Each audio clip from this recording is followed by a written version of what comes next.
থেকে যখন সন্তান চিতায় যাচ্ছে, কেন এক মায়ের কোলে এলেন এবং আসার পর কোল থেকে নেবে খেলা করলেন এবং খেলা করে হয়তো বড় হলেন এবং শেষ কাল বয়ে এলো।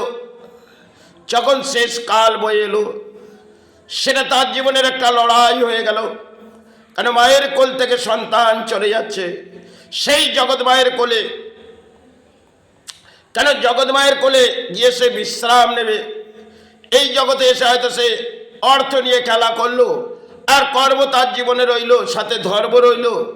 এই ধরনের মানব দেহের ক্ষেত্রে হয়তো এক মাতৃগর্ভে এলাম, কর্ম করলাম, তাতে বিফল হলাম এবং সফল হলাম, এবং জগৎ মায়ের কোলে যখন সন্তান চলে যাচ্ছে, তার আত্মাটা যখন যাচ্ছে যে মা এবার কোলে তুলে, সেই জগৎ মা তিনি রূপায়িনী আদিশক্তি মহামায়া, তার কোলে সন্তান ফিরে যাচ্ছে। সে অপূর্ব মহামায়া, যার ডাকেই আমরা সাহারা নিই, তিনি মহামায়া বলছে, আয় সন্তান ফিরে আয়, আয় সন্তান ফিরে আয়। কখনো আমাদের জীবনে মানব দেহের ক্ষেত্রে কোথায় গেছি, মা সন্তানের কামনা করছে এবং মাতৃ যখন চলে গেলেন, কারণ সন্তান হয়তো রইলেন, মা চলে গেলেন, এটা আসা যাওয়ার খেলা। তাই মাতৃ গর্ভে এসেছি, মাতৃ আগে যাবে, তারপর হয়তো সন্তান গেলেন। অনেক ক্ষেত্রে সন্তান আগেও চলে যায়। তাই যাই হোক, এবং জগৎমায়ের কোলে যখন যাচ্ছেন, এখানে হয়তো বিশ্রাম নিলেন না, আর সেই জায়গায় তাকে বিশ্রামের প্রয়োজন।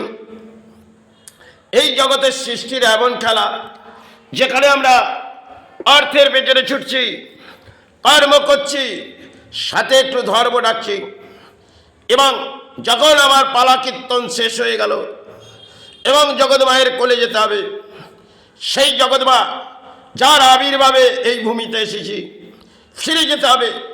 তাই সেই মাকে আবির্ভাব করছে, হে মহামায়া, তোর শ্রীচরণে এ কায়ার মুক্তি দে, এ কায়ার মুক্তি দে। এই আত্মবৃত্তির মাঝে একটা সময় ডাক চলে আসে, শেষ পথে মহামায়ার কোলে চলে যাচ্ছে যে আদিশক্তি মহামায়া। তিনি যেন এক লীলা খেলছেন যে আয় ফিরে আয়। সন্তান যেন তারই হৃদয়ের দেখছে, আর কিছু বুঝে উঠছে না। মহামায়া বলছে, সবই ফেলে চলে আয়, এখানেই তোর জায়গা। যে জায়গায় তুই কিছু করেছিস, এটা ফেলে দিতে হবে, চলে আয়।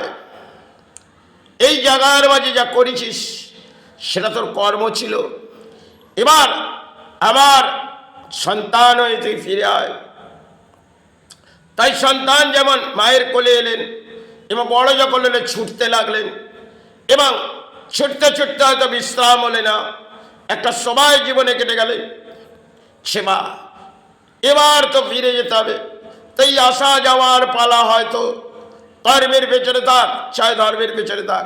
তাই মহামায়াকে ডাকছে, মহামায়া। যখন আত্মাটা এই কায়া থেকে বেরোতে চাইছে, তখন মহামায়াকে ডাকছে, হে মহামায়া, ফিরিয়ে নে মা, ফিরিয়ে নে।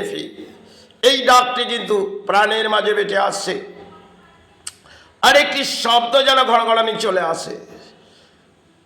তখন হয়তো কেউ বুঝে উঠলেও মহামায়া তাকে যেন ডেকে নিয়ে যাচ্ছে। দেখবেন যখন কায়াটি মুক্তি হয়, মুক্তি হওয়ার আগে একটি আওয়াজ শব্দ বোঝা যায় কিছু ক্ষেত্রে।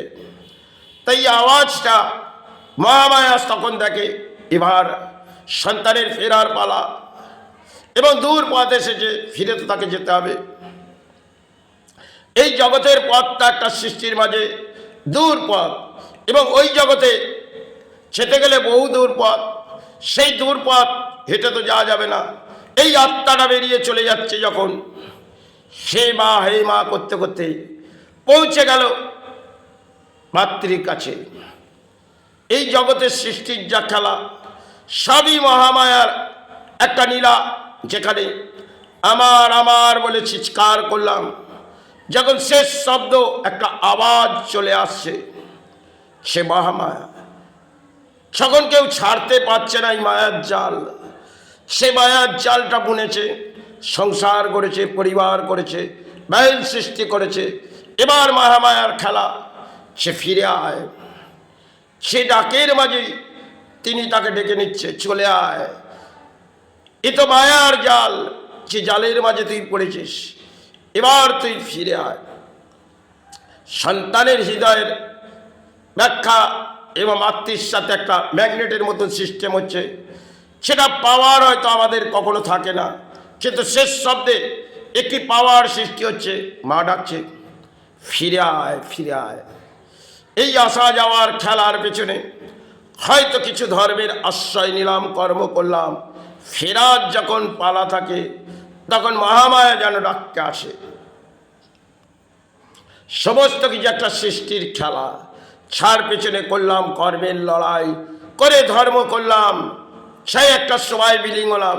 এই সমস্ত কিছু একটা ইতিহাস রাখা আছে।